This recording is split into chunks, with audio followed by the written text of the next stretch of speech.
지난주에 여러분들 주보에 제가 그 엽서 한 장을 넣어드렸습니다. 그 한 주간 동안에 여러분들이 묵상해야 할 말씀들, 그리고 여러분들이 실천할 수 있는 실천 사항들을 적어드렸습니다. 그 중에 영화를 한두 편, 그리고 책을 한두 세 권 정도 여러분들에게 소개해드렸습니다.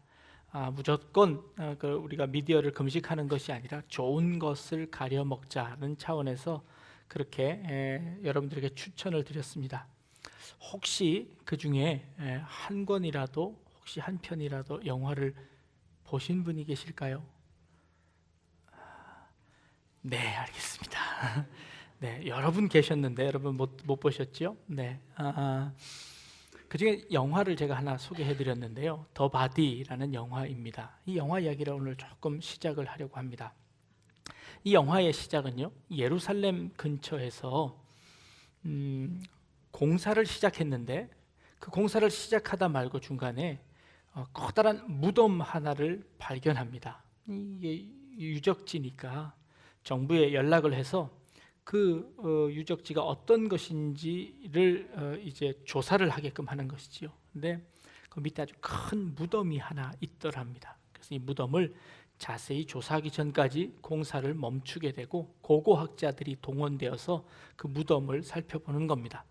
처음에는 그냥 빈 무덤처럼 보였습니다. 그런데 그 무덤 안쪽으로 어떤 한 다른 무덤이 하나 발견되는데, 그 무덤을 열고 들어가는 순간 그 안에 이 시체가 한 구 이렇게 누워져 있는 겁니다.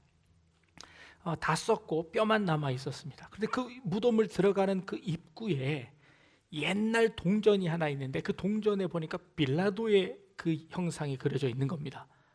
빌라도가 그려져 있다면 이것은 아마 1세기 정도의 그 당시의 무덤일 것이다 라고 생각을 하고 들어갑니다. 근데 그 무덤을 살펴보니, 그 유해를 살펴보니 그 뼈에, 이 다리에 이 뼈에 구멍이 나 있는데 거기에 녹슨 못 자국이 있더랍니다. 그리고 손에도 녹슨 못 자국이 있었습니다. 그 당시에 십자가에 처형당해서 죽은 사람들이 굉장히 많습니다. 그러나 십자가형은 대개 하층민, 그리고 식민지 사람들에게만 주어진 그런 형틀이었습니다. 그래서 그 사람들은 십자가에서 죽으면 내려져서 짐승의 먹이가 되거나 아니면 화형시키거나 골고다에 버려지는 것이지요. 이렇게 좋은 무덤에 묻히는 사람은 한 사람밖에 없었다는 것이죠. 십자가 처형을 당하고 좋은 부자의 무덤에 묻힐 수 있는 사람은 역사적으로 누구밖에 없었나요? 예수님밖에 없었던 겁니다. 예수님의 시체를 발견한 겁니다. 이 얼마나 엄청난 사건입니까? 영화는 이렇게 시작됩니다. 그래서 온갖 과학들을 다 동원해서 이 유해를 살펴보는 겁니다. 과학이 참 발달되어서 이 사람의 직업이 무엇이고 성별이 무엇이었고 이 사람이 어떻게 죽었는지를 판결할 수 있답니다. 그걸로 보니까 그 과학자가 와서 설명합니다. 이 사람은 오른손이 굉장히 발달되어진 것을 보니까 오른손으로 힘든 일을 한 사람 같습니다. 아마 직업이 목수쯤 되어 보입니다 라고 하죠. 그리고 머리에는 쇠는 아닌데 아주 날카로운 것으로 찔린 흔적이 있습니다. 이 모든 증거들을 다 모아보니까 예수님의 그 시체와 일치하는 겁니다. 굉장한 사건이 벌어졌습니다. 예수님의 시체가 발견되어지면 어떻게 되나요?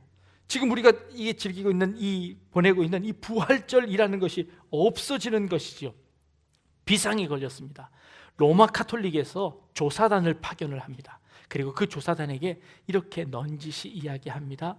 네가 만약에 그것을 잘 조사해서 그것이 만약 사실로 판별된다면 그 무덤을 없애버려라 라는 지령까지도 받게 됩니다.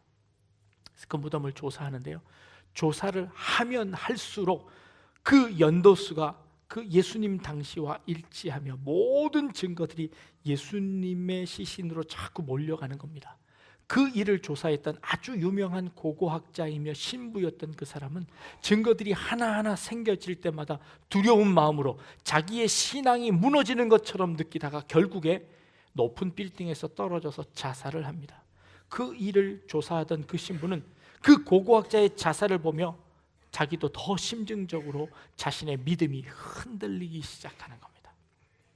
그 와중 속에서 여러 가지 대화들이 나옵니다. 예수님의 시체가 발견된다고 해서 기독교가 무너질 것이냐, 주님께서 행하신 그 놀라운 행적들이 있지 않느냐, 예수님의 시체가 발견되더라도 예수님은 아주 훌륭한 성인이 될 것이다 라고 주변의 사람들이 이야기합니다. 그러나 예수님은 그냥 성인이 아니라 부활하신 하나님의 아들이셨습니다. 그런데 그 하나님의 아들이 시체가 발견되어진다면 기독교 신앙은 완전히 무너지고 마는 것이죠. 여기 와중에 이 로마 가톨릭과 이스라엘 정부가 서로 이 협의를 하며 이 무덤을 폭발시켜 버리기로 합니다. 그래서 그 증거를 모두 다 없애려고 하는 것이죠. 그래서 우여곡절 끝에 그 무덤은 폭파되어지는 것이죠. 그것이 진짜 예수님의 무덤이었는지 아니었는지 아무도 모르는 겁니다.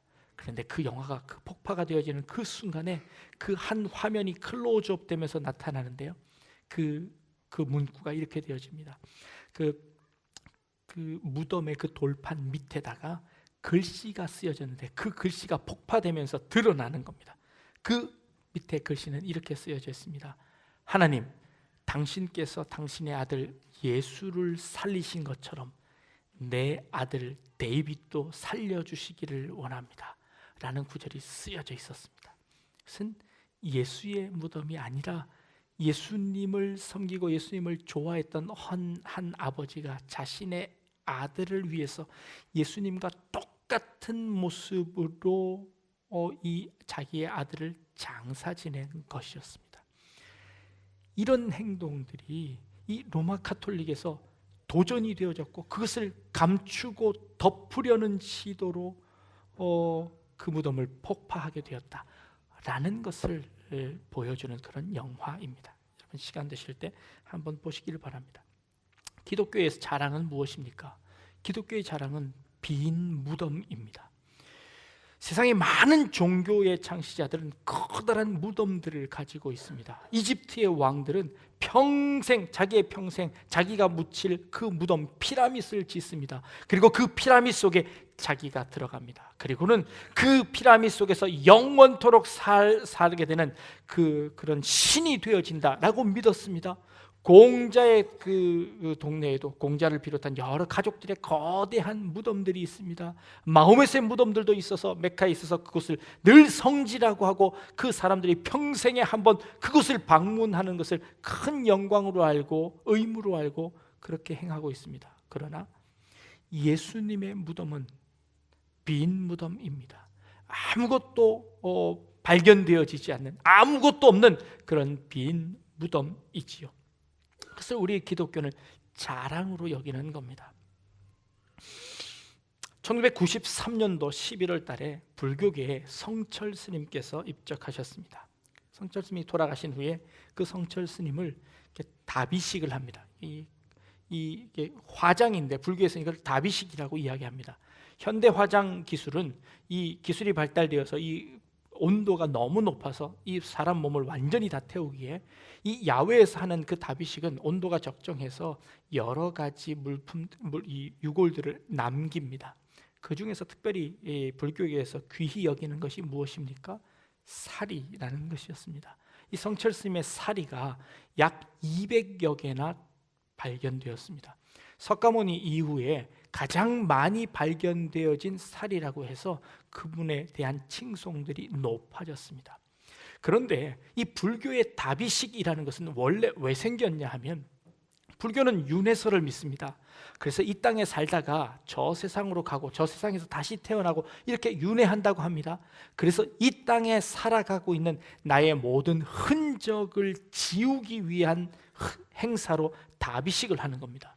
그래서 나의 모든 흔적들을 다 제거하고 나는 저 세상으로 가겠다라는 식이 다비식입니다. 그런데 이 불교가 점점 변화되면서 그 돌아가신 그분의 사리를 귀한 것으로 여기고 그것을 섬기며 그것을 마치 보물처럼 여기게 바뀌어져 버렸습니다.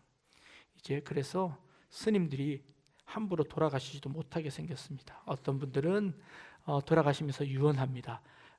내가 죽거든 내 사리를 챙기지 말아라 라고 유언을 하시고 돌아가십니다. 왜냐하면 그 사리의 숫자에 따라서 그 사람이 얼마나 그 공덕을 많이 쌓았는지, 얼마나 많이 그 수행을 닦았는지를 평가하게 되는 것이죠. 사실은 그것은 아무것도 아닌데 그것을 붙잡고 있는다는 것입니다. 세상의 많은 종교들은 죽은 사람들의 그 흔적들을 붙잡고 자신의 신앙을 그 위에, 토대 위에 세우려고 합니다. 그러나 기독교는 어떠한 것도 존재하지 않습니다. 예수님에 대한 그 수위조차도 사실은 그것이 거짓으로 판명되어서 그것조차도 전해지지 않고 있습니다. 예수님에 관한 것은 아무것도 남겨져 있지 않습니다. 그런데 우리의 믿음은 확고하게 서 있습니다. 왜입니까?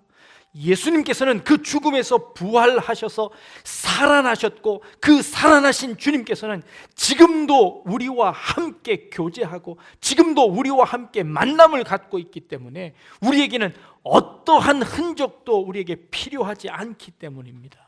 우리는 오히려 그 흔적들을 가지는 것을 우상이라고 이야기합니다. 그 우상들을 다 제하고 우리는 그 주님과 늘 1대1로 만날 것을 이야기하고 있습니다. 그것이 참 믿음이고 그것이 참 종교이고 그것이 참 신앙이라는 것이죠. 이것이 부활의 종교라는 것입니다. 부활절을 맞이하면서 주님께서 우리에게 베푸신 그 새 생명들이 우리 안에 있음을 기뻐하고 감사하고 찬양하는 것만으로도 우리는 우리의 이 기독교가 온전히 세워지는 그런 은혜들이 있는 것이지요. 부활절을 맞이하며 우리는 그 어떠한 흔적들도, 어떠한 공로들도, 어떠한 눈에 보이는 이 우상들을 다 제거한 상태로 살아계신 주님과 늘 만날 수 있는 그런 우리 성도님들 되시기를 주님의 이름으로 축복합니다. 오늘 우리가 읽은 본문에는요, 구하라 그러면 줄 것이고 찾으면 찾을 것이고 문을 두드리면 너에게 열릴 것이다. 너희 중에 누가 아들이 떡을 달라 하면 돌을 주며 생선을 달라 하는데 뱀을 줄 사람이 있겠느냐라고 말씀하십니다. 우리의 믿음은 아무것도 보이지 않는 가운데 갖는 믿음이라고 했습니다. 그런데 우리의 믿음이 점차 타락하며 우리 눈에 보이는 것이 없으면 하나님을 믿지 않게 되는 그런 신앙으로 변질되어 버렸습니다. 내가 구했는데 하나님이 주시지 않는다면 하나님은 안 계시다고 믿는 것입니다. 내가 문을 두드렸는데 하나님이 열어주시지 않는다면 그 하나님이 안 계시다고 믿게 되어버린다는 것이지요. 그런데 말씀하십니다. 그것이 아니라는 겁니다. 하나님은 우리의 아버지가 되시고 살아계셔서 우리와 관계를 맺고 계신다는 겁니다. 그 하나님께서 자식에게도 좋은 것을 줄 줄 알거든 어찌 하나님께서 너에게 좋은 것으로 주시지 않겠느냐라고 말씀하시죠. 우리가 하나님에 대한 믿음이 온전히 있다면 우리가 구했을 때 주지 않으시는 그 하나님 앞에서 하나님이 없다고 이야기하는 것이 아니라 하나님의 또 다른 뜻을 생각하고 하나님의 또 다른 방편들을 기대하고 하나님께서 우리에게 더 좋은 것으로 주시는 분이시라는 것을 믿는다는 것, 이것이 참된 부활신앙을 가진 사람들의 신앙의 자세라는 것이지요. 하나님은 우리와 그렇게 살아서 역사하시는 겁니다. 그 하나님 앞에 기도하는 것, 설교는 하나님에 대해서 말씀드리는 겁니다. 기도는 무엇입니까? 하나님과 직접 대화하는 겁니다. 그런 의미에서 이 설교보다 여러분들의 기도가 훨씬 더 중요하다는 것이지요. 지금 그 기도를 이야기하는 것입니다. 살아계신 그 하나님과 살아계신 그 주님과 우리가 교제하며 그 주님과 기도하는 것입니다.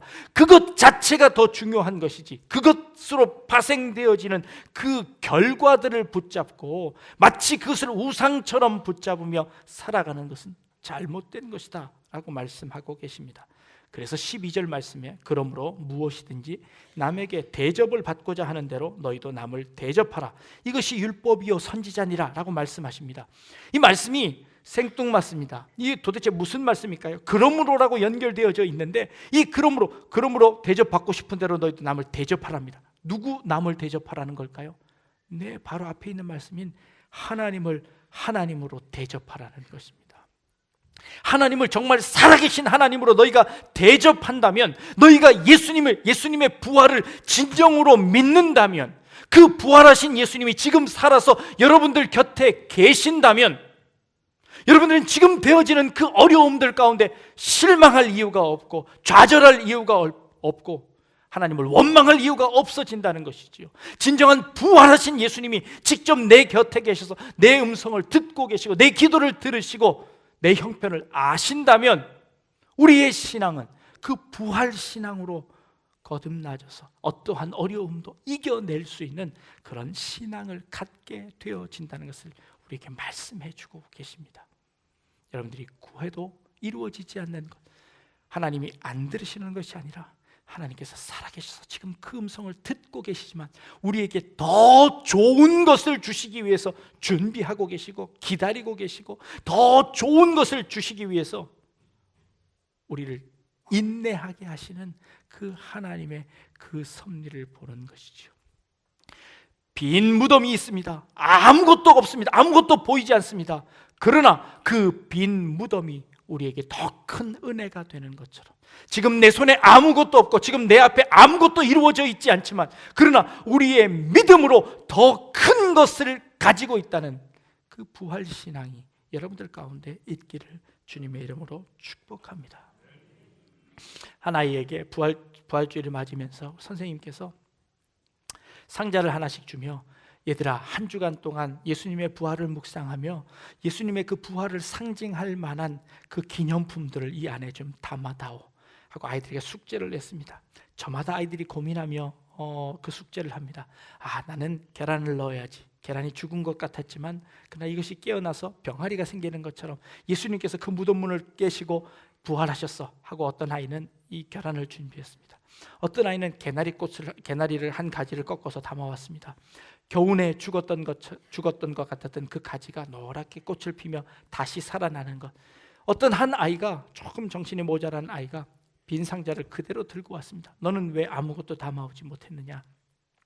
너는 그 숙제를 안 했구나 라고. 선생님, 예수님께서 부활하셨다면서요, 빈 무덤이라면서요, 나는 이 빈 상자를 가지고 왔습니다. 이 빈 상자는 예수님이 부활하신 것을 증거하는 겁니다 라고 이야기했다고 합니다.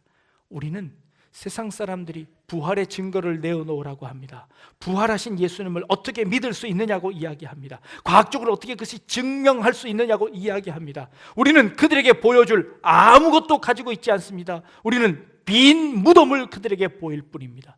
그러나 그 빈 무덤을 박차고 나오신 그 예수 그리스도께서 지금 살아계셔서 나와 함께 계시고 나와 동행하시고 내 기도를 들으시고 내게 응답하시는 분이 예수님이십니다 라고 자랑스럽게 이야기할 수 있는 것, 이것이 참된 부활신앙을 소유한 성도들인 줄로 믿습니다. 그 부활의 예수 그리스도를 여러분들 마음속에 모시고 여러분들의 평생을 그분과 동행하며 그분과 함께 삶을 살아나갈 수 있는 그런 우리 성도님들 다 되실 수 있기를 주님의 이름으로 축복합니다. 기도하겠습니다. 사망 권세를 이기시고 부활하신 예수 그리스도를 찬양합니다. 우리에게 빈 무덤밖에 가진 것이 없지만, 그러나 그것이 오히려 우리에게 은혜이고 오히려 우리에게 큰 능력이 됨을 주님 앞에 고백합니다. 지금도 살아서 내 곁에 계시며 우리의 기도를 응답하시는 그 하나님 앞에 온전히 무릎 꿇고 살아나가는 우리의 삶이 되게 하여 주옵소서. 감사드리며 예수님의 이름으로 기도드립니다. 아멘.